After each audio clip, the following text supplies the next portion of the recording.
it's Flora, and you're listening to Science Friday. Do you ever hear a song that seems to immediately transport you to a specific time and place? I am a little embarrassed by this, but this song does always get me. You got your ball, you got your chain tied to me, tie me up again. Who's got the claws in you, my friend, into your heart beat again. Okay, I'm 13 in Saints Roller Ring. The disco lights are going. I'm holding another 7th grader's sweaty hand, and it is all very, very awkward. I'm sure you have your own version, and this auditory wormhole has a name, a musical daydream. And my next guest is kind of obsessed with figuring them out, why they happen, how they happen, and what they tell us about ourselves. Dr. Elizabeth Margulis is the director of Princeton's Music Cognition Lab. She's also the author of the book Transported: The Everyday Magic of Musical Daydreams. Elizabeth, thanks for being here. Thanks so much for having me.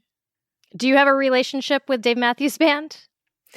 You know what? I have a sibling who has a deep relationship with Dave Matthews Band, so I have a kind of vicarious relationship.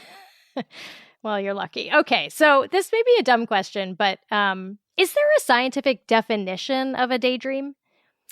Well, when it comes to daydreaming in general, that includes experiences like mind wandering. And when we're thinking about musical daydreams, they can feel idiosyncratic and subjective in that same way. But we're learning that typically the music is driving the contents of what you're imagining in really interesting ways. Well, tell me about that. How is the music driving the contents of my daydream? So in the example that you played, I'm just going to go out on a limb and guess that you literally were in a Saints roller rink while that song was playing.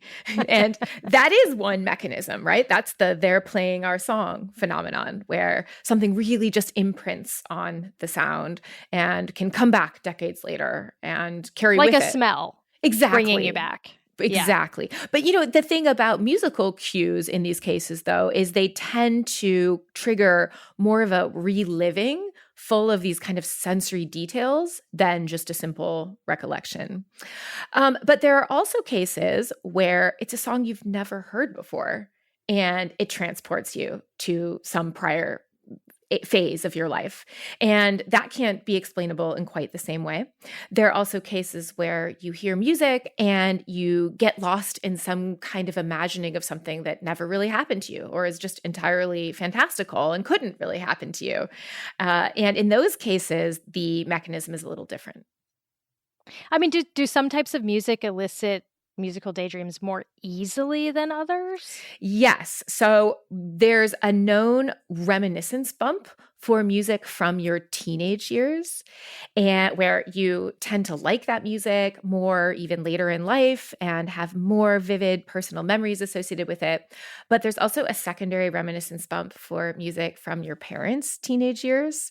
And what we think is going on there is that when you are a tiny person and don't have control over what's playing on the kitchen radio, your parents often have the music from their teenage years queued up. What about genres? I mean, do some genres hit people harder? Yeah, we've seen this kind of daydreaming happen across all the genres we've studied, and we've tried to study a lot of them.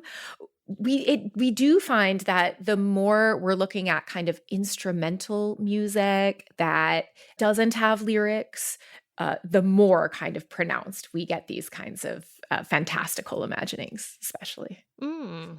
So what is going on in people's brain when they're having a musical daydream? We've been able to take a look because now that we've done all this behavioral research and we know for certain songs that people won't have heard before we put them in the scanner, but we've played them for other people outside the scanner and we know what they're likely to imagine, we can now bring them in to get an MRI scan and play them either this song or play them a recording of someone speaking the story we know that they're likely to imagine, and then compare their brain activity across these two conditions. And what do you see? Using that, we see the emergence of these higher order areas like the default mode network that carry this kind of meaning of this imagined story across these sensory modalities. So you're not just seeing like the auditory cortex lighting up, you're seeing other parts of the brain that deal with narrative. Exactly. So yes, we see all the things you'd expect when you listen to music in terms of auditory processing and all of that. But we're also able to see, using this paradigm, that we're getting this higher order area active as well. I want to talk about a big part of your research, which is shared musical daydreams, which is so fascinating, for songs people haven't heard before. So I want to play a clip, and listeners, pay attention to what your brain starts to think about.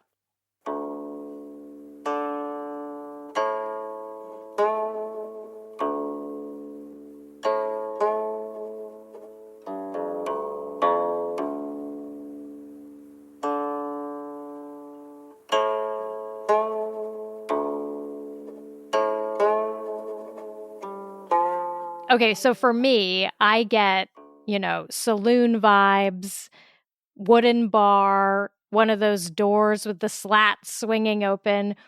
Where do other people's minds go when they hear this? Pretty much the same neighborhood. What we often get from people is a lonely cowboy. We get specifically those two words often, sitting on a porch, looking over a ghost town. Sometimes there's a tumbleweed involved. And what's so interesting here is that's actually an example of Chinese art music. So not a cowboy, not a Western tune is what I'm hearing. What's really interesting is that, it can be music. This is music maybe even in a style that, the participants in our studies may have not even been familiar with, yet nevertheless, they have this immediate kind of imagining that's shared with each other about what they're hearing. Did you run this experiment outside of the US as well? Yes, we were able, through funding from the National Science Foundation, to also run it in a remote village in China. And there, what we saw is that in exactly the same way, people have these ready narrative imaginings that are very similar to one another. But what comes to mind is very different than what the US participants imagine. Yeah, what did the participants in China imagine? So there we had a sorrowful romantic loss. So I mean, that's okay. So romantic is different than cowboy, but sorrowful feels like a lonely cowboy to me. We're not that far off. Right. Those two are in the same sentimental universe, but differences in the kind of concrete semantic details. We have to take a quick break, but when we come back, we're going to do another example, and we're going to talk about whether musicians daydream differently. Don't go away.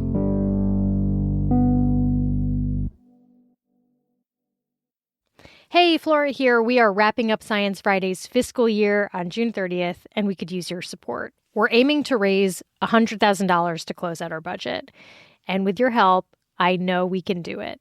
If Science Friday is valuable to you, if you rely on our reporting to make sense of the world, or even just to give you your daily dose of joy and wonder, please consider going to sciencefriday.com/donate to make a donation. It's fast, easy, and secure, and any amount you can swing will help to sustain us in this critical moment. I know I've said it before, but I really mean it. Science Friday can only continue with your support. That's sciencefriday.com/donate, and thanks. Okay, I want to do one more experiment. So listeners, we're going to play another clip. Lock in and think about what this piece evokes.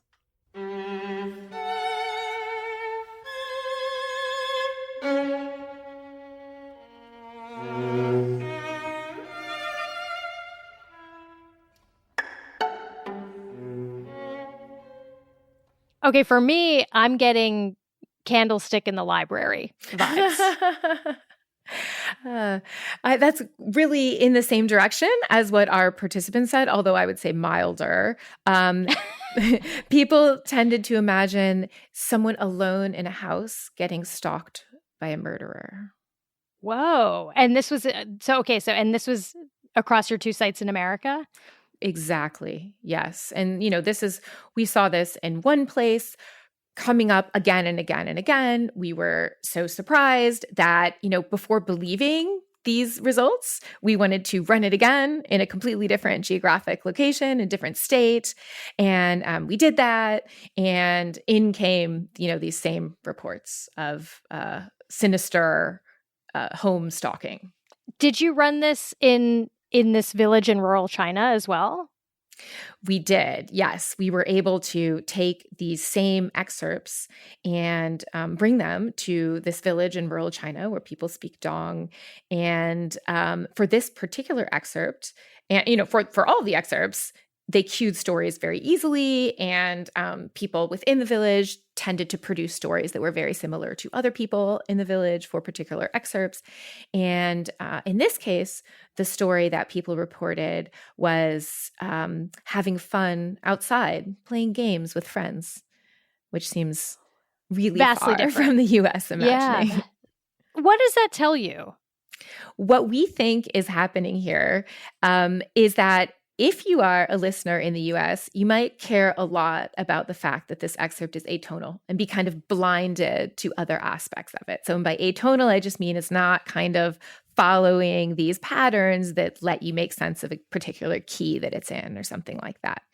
Whereas the listeners in this village ostensibly cared less about the fact that it was atonal and could kind of clue in instead to the fact that it has these really short notes that jump back and forth between high and low registers. When you start thinking of it that way, you can see how it reads as playful.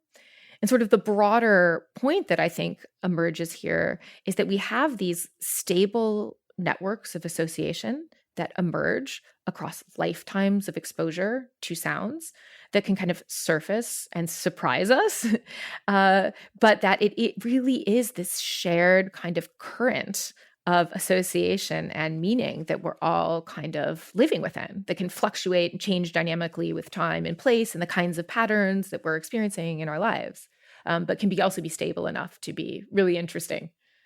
Yeah, it's shared within a community, but maybe not shared necessarily more broadly. That's exactly the specific response. Exactly. Yeah. I mean, you're a musician. Do you and other musicians experience musical daydreams differently? I started getting curious about this phenomenon because my students were describing it to me when we were talking. Wait, you didn't have them yourself? Well, I'd been brainwashed to a certain extent by getting extensive formal training in a conservatory setting, right? I was a classical pianist. And so I'd really been trained to listen in this other kind of way and lost touch a little bit, I think, with this intuitive kind of response. And how did you listen? Tell me, explain the difference. To be honest, really critically often, right? Like what's going on with that phrasing? I would have done that differently, right? Or, in more charitable cases, listening to things about how it was put together, right? And how this part relates to that part, just really up in the notes. And I'm in no way saying that that's not an incredibly valuable way of engaging with music. I just think there's this other way of listening that our studies have shown is really widespread and really powerful for people that I had lost sight of to a certain extent. Do you musically daydream now? Absolutely, 100%. I am reformed. What takes you there? I've had a bunch of really special experiences with my teenage children, especially, and with my parents to a certain extent as well, where we've been on long road trips. They've shared me the music they love. And it's this incredible opportunity for really getting behind their ears and kind of get a sense of what they're hearing in a piece. Sometimes it's uncannily, surprisingly shared, and that's very fun. Sometimes it's divergent in a way that helps me learn and stretch and become less crusty and become more connected to my children. That's very sweet. Does your work into musical daydreams give us any insight into collective concert experiences? For instance, we had the bassist from Fish on recently, and we talked all about flow state and how those shows are all about finding flow for the musicians and the audience, I think. Is that just a shared musical daydream, or what are your thoughts on that? We have actually looked at these experiences in live concerts, and we find the same phenomenon that, when people are together in a hall, what they're imagining during one song is more similar to each other than what they're imagining across different songs. So it's music driven in this same way. And I think what's lovely there is, in one sense, we're kind of in our own inner experience in terms of what we're hearing. And the other, we're co-present, right? We're really alive with other people. And the fact that there's some thread between the shared reality of occupying space together, and the kind of inner experience, I think amplifies some of the power that we find in those experiences. Are daydreams good for us? 100%. Yes, we need. Are you biased, these moments, Elizabeth? The literature shows they're good for us, and that they're increasingly rare. Right, our opportunities for letting our mind drift are reduced to the extent that we have scrolling video feeds. Right, and we're just constantly sticking stimuli in front of ourselves. No, we need to kind of have this opportunity to rovingly make sense of our disparate experiences and get practice in the kind of storytelling that helps us make sense of our worlds. I mean, is that what the literature says, that's why they're good for us as a way to process our experience? Or is it, are there chemical benefits too? Right. Well, I mean, so we know that there are, for example, clinical conditions where the patterns of spontaneous thought are changed in ways that are harmful. So think of depression and anxiety, when you might be stuck on kind of a ruminating thought. And so what's lovely about just a song is that it's so accessible. You can just kind of press play and jumpstart some totally different thoughtscape. And that kind of movement and flow from, one state to another can be really important for well-being, for creativity, and all these kinds of desirable states. Do you feel like we should be dosing ourselves with music to cope with our extremely stressful world? I think we already dose ourselves with music to cope with our extremely stressful world. I think there's a lot of intuitive use of music as a tool for mood regulation and for, just transportation. All right, Elizabeth, what song should we play out? What's the song that you think would make the most listeners go into musical daydream mode? Wow, what a great question. What's the Enya song that they're playing at my kids' daycare whenever my kids were trying to go to sleep? I feel like that's a good one. Elizabeth Margulis is director of Princeton's Music Cognition Lab. She's also the author of Transported, the Everyday Magic of Musical Daydreams. Thanks for being here. Thank you so much. I really appreciate it.